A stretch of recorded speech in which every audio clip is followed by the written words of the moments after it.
Buenos días. Vamos con el último subtema de la competencia número 1. Vamos a hablar de los órganos linfoides.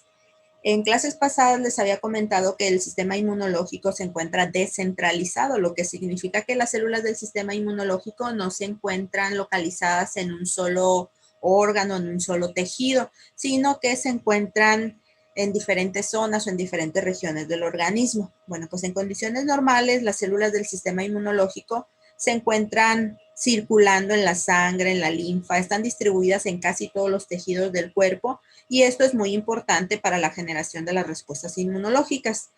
Estas células van a formar grupos anatómicamente muy bien definidos y altamente organizados en los órganos linfoides, pero también podemos encontrar a estas células del sistema inmunológico solamente diseminadas en algunos tejidos y sin mayor grado de organización. Los órganos linfoides se clasifican en dos tipos de acuerdo a su función. Tenemos a los órganos linfoides primarios, centrales o generadores, que son los sitios donde se generan y alcanzan la madurez fenotípica y funcional todas las células del sistema inmunológico. Los órganos linfoides secundarios o periféricos son sitios donde se van a iniciar y se van a desarrollar las respuestas linfocíticas ante los antígenos extraños. Las respuestas inmunológicas de los linfocitos no se inician ni en la sangre ni en los tejidos infectados, sino que se llevan a cabo en los órganos linfoides secundarios. Ahí se les proporcionan a los linfocitos todas las condiciones necesarias para que se lleve a cabo el reconocimiento del antígeno y la fase de activación de la respuesta inmunológica adaptativa, es decir, las dos primeras fases. Ya una vez que los linfocitos estén activados, que ya se hayan diferenciado en células efectoras, entonces sí van a poder dirigirse a los sitios de infección, en el caso de los linfocitos T efectores. Y en el caso de las células plasmáticas, estas pueden dirigirse a la médula ósea y desde ahí, desde la médula ósea, pueden seguir produciendo y secretando anticuerpos específicos para los antígenos. Esos anticuerpos van a llegar hasta los sitios de infección y ahí en el sitio de la infección los anticuerpos ya van a eliminar al antígeno por opsonización, por neutralización, por ADCC o bien van a llevar a cabo la activación de complemento por la vía clásica. Bueno, aquí tenemos una imagen donde observamos nuevamente la clasificación de los órganos linfoides. Aquí están los primarios, aquí están los secundarios. Dentro de los primarios encontramos a la médula ósea y al timo. La médula ósea es el sitio donde se van a producir y o madurar prácticamente todas las células del sistema inmunológico. Aquí en la médula ósea es donde se lleva a cabo la etapa inicial del proceso de maduración de los linfocitos B. El timo, que es otro ejemplo de órgano linfoide primario, es el sitio en donde se va a llevar a cabo la maduración completa de los linfocitos T. Como órganos linfoides secundarios tenemos a los ganglios, al vaso, al sistema inmunitario cutáneo y al tejido linfoide asociado a mucosas que se abrevia como MALT. Estos son ejemplos de órganos linfoides donde los linfocitos maduros, porque ya se maduraron acá, pero vírgenes, son activados por el antígeno, ya que en estos sitios se concentran tanto los antígenos que entren por diferentes partes del organismo como las células presentadoras de antígeno y los linfocitos vírgenes. Aquí es importante resaltar que la composición de los órganos linfoides secundarios no es fija. Eso quiere decir que no van a ser siempre los mismos linfocitos, por ejemplo, los que van a estar en el ganglio linfático, sino que unos entran, otros salen. ¿Sí? Eso quiere decir que la composición no es fija. Los órganos linfoides, como pueden verlo aquí en esta imagen, se dividen como en dos tipos, ¿no? Aquellos como los ganglios y el vaso, que son órganos que están encapsulados, es decir, están delimitados o rodeados por una cápsula y que están altamente organizados. Y aquellos tejidos como el sistema inmunitario de piel o de mucosas, en donde los linfocitos no están encapsulados ni tampoco están tan bien organizados como en el caso de los ganglios y el vaso. Empezaremos con los órganos linfoides primarios, la médula ósea y el timo, enfocándonos en linfocitos. Bueno, pues el proceso de maduración de los linfocitos B en la médula ósea y de los linfocitos T en el timo sabemos ya que consiste en la adquisición del BCR o del TCR.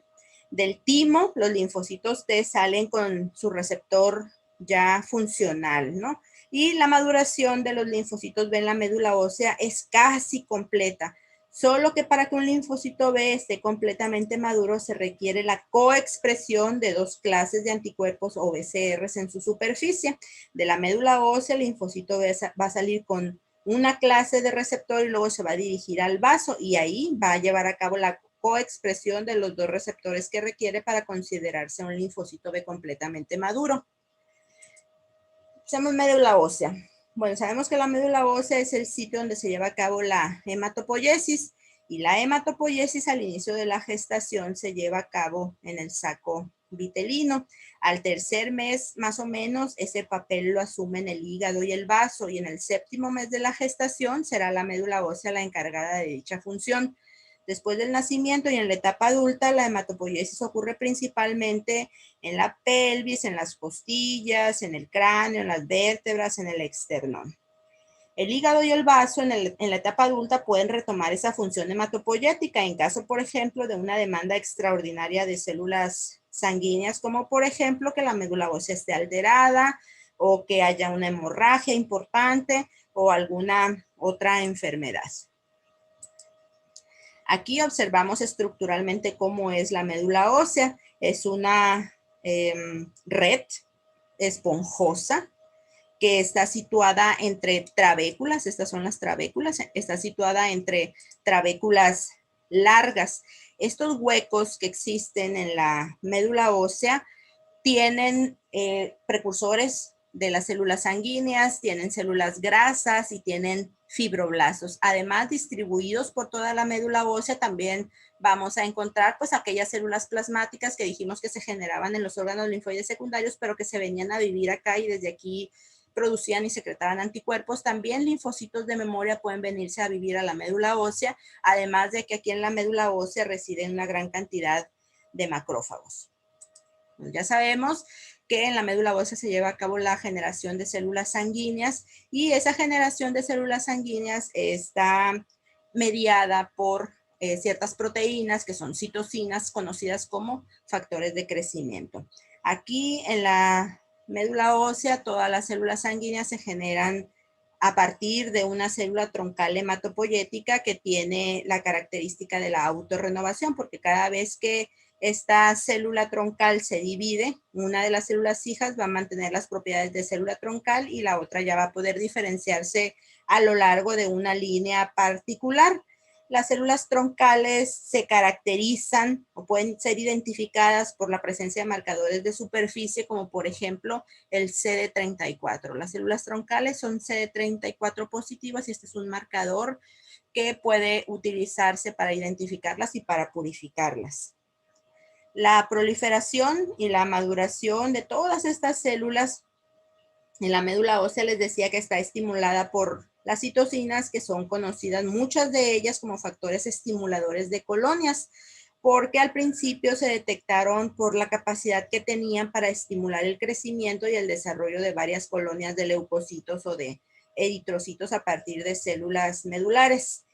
Estos factores de crecimiento o estas citocinas son producidas por todas las células estromales y por los macrófagos que residen en la médula ósea. Esto va a proporcionar un microambiente local para que la hematopoiesis pueda llevarse a cabo. También los linfocitos T que han sido activados por el antígeno y los macrófagos activados son capaces de producir este tipo de factores de crecimiento, lo cual va a proporcionar un mecanismo para el reabastecimiento o el reemplazo de los leucocitos que pueden haber sido eliminados durante una reacción inflamatoria o inmunitaria.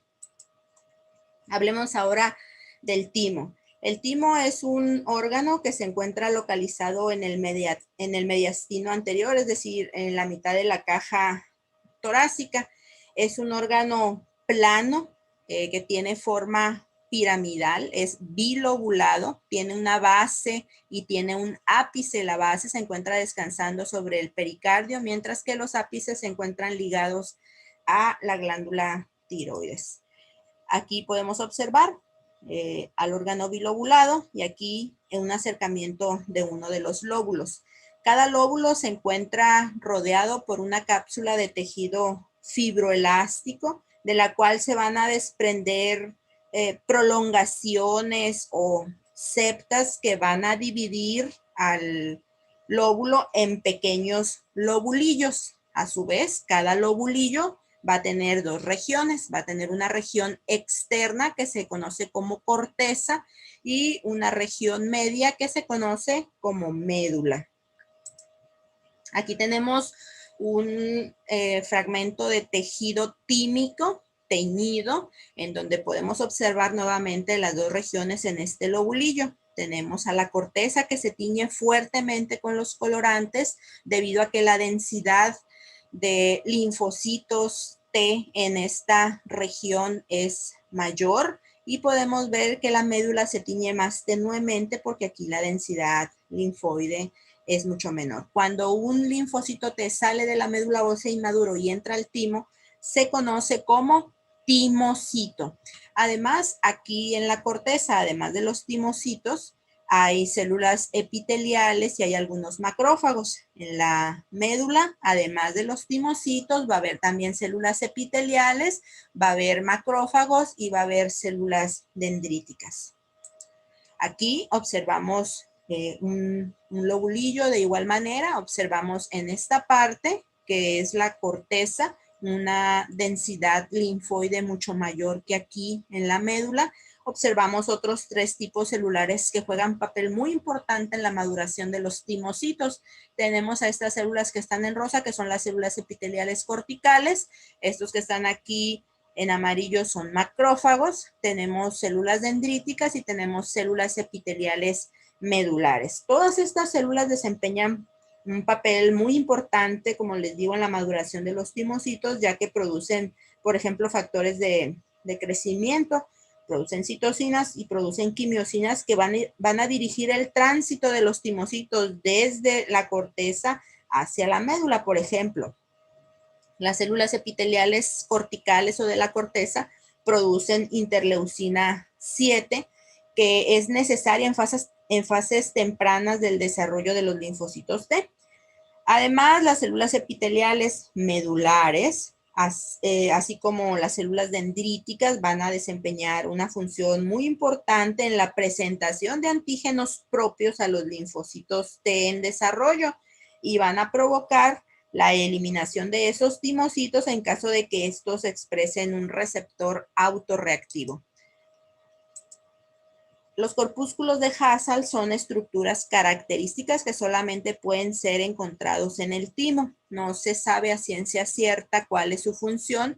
Se cree que son células epiteliales en degeneración. Pero lo que sí es que son características del timo y parecen como una cebolla que ha sido cortada a la mitad. En esta imagen podemos observar, es una micrografía electrónica de barrido del timo, podemos observar a esas células que están en íntimo contacto con los timocitos, que serían, esos serían los timocitos, las bolitas, y el resto serían las células epiteliales que cumplen una función muy importante en la maduración de estas células. Bueno, pues debido a que en el timo y en la médula ósea los linfocitos adquieren sus receptores mediante procesos de recombinación de diferentes segmentos génicos y ese proceso es completamente al azar, eso hace que puedan generarse linfocitos autorreactivos, es decir, linfocitos con receptores que reconozcan antígenos propios. Es por ello que en el timo y en la médula ósea se llevan a cabo procesos de selección para eliminar aquellos linfocitos que hayan generado receptores autorreactivos, porque a esos timocitos no se les puede dejar que sigan con su proceso de maduración y que salgan a la circulación, porque si salen así con receptores autorreactivos, bueno, pues se van a generar respuestas autoinmunitarias. Entonces, vamos a hablar de los procesos de selección en timo, aunque lo mismo sucede en el caso de la médula ósea, ¿no?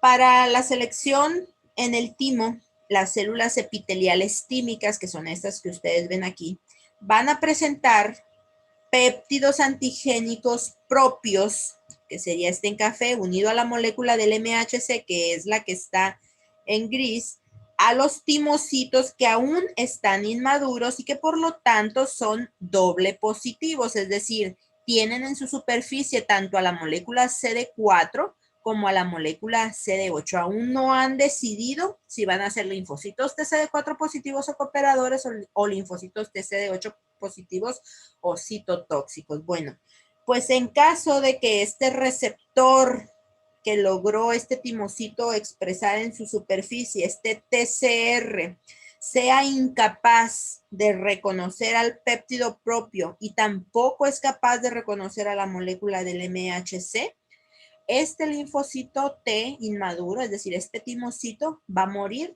por apoptosis. No es un timocito que haya expresado un receptor funcional, porque no puede llevar a cabo el reconocimiento de un péptido unido a la molécula del MHC.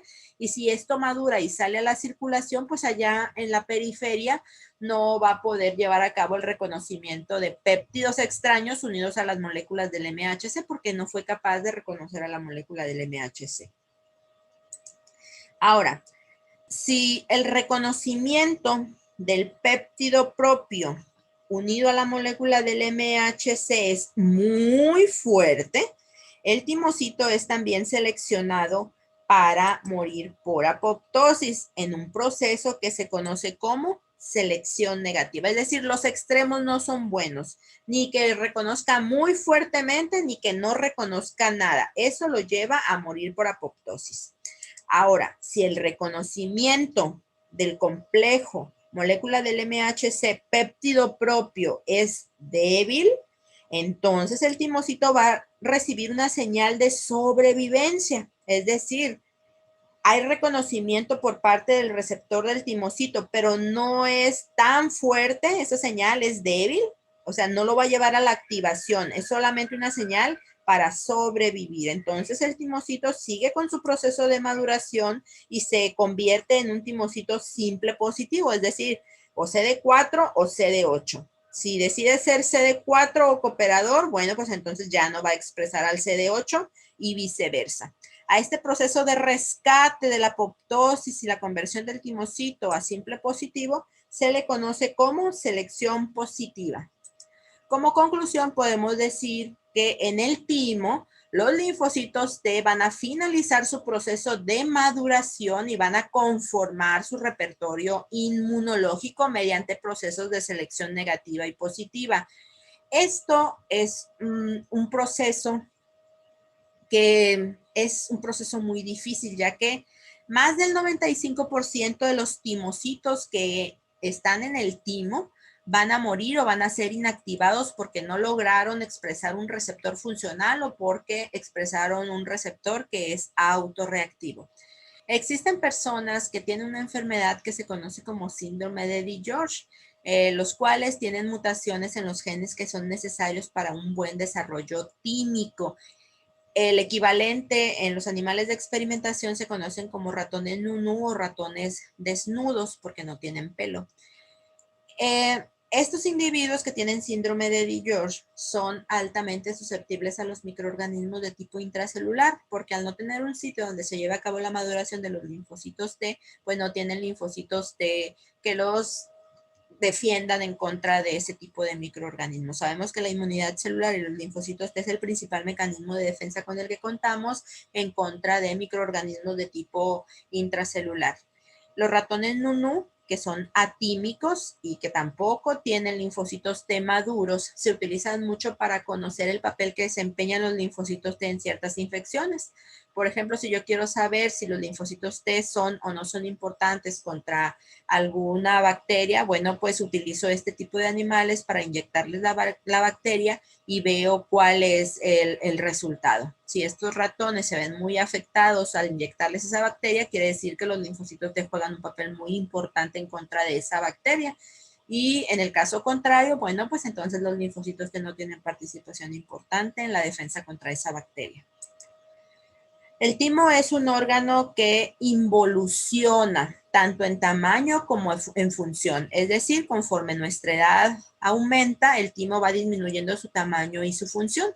Entonces, aquí la pregunta obligada es cómo se mantiene la competencia inmunológica durante la vejez. Y la respuesta es que esa competencia inmunológica en esta etapa de la vida se mantiene gracias al repertorio de linfocitos de memoria que hemos acumulado a lo largo de la vida. ¿Hay alguna otra teoría que dice que cuando hay una necesidad importante de linfocitos T, se reactiva ese vestigio de timo que nos queda para poder llevar a cabo la maduración de linfocitos? Y otra hipótesis es que puede haber sitios de maduración diferentes al timo que puedan colaborar en este tipo de requerimientos.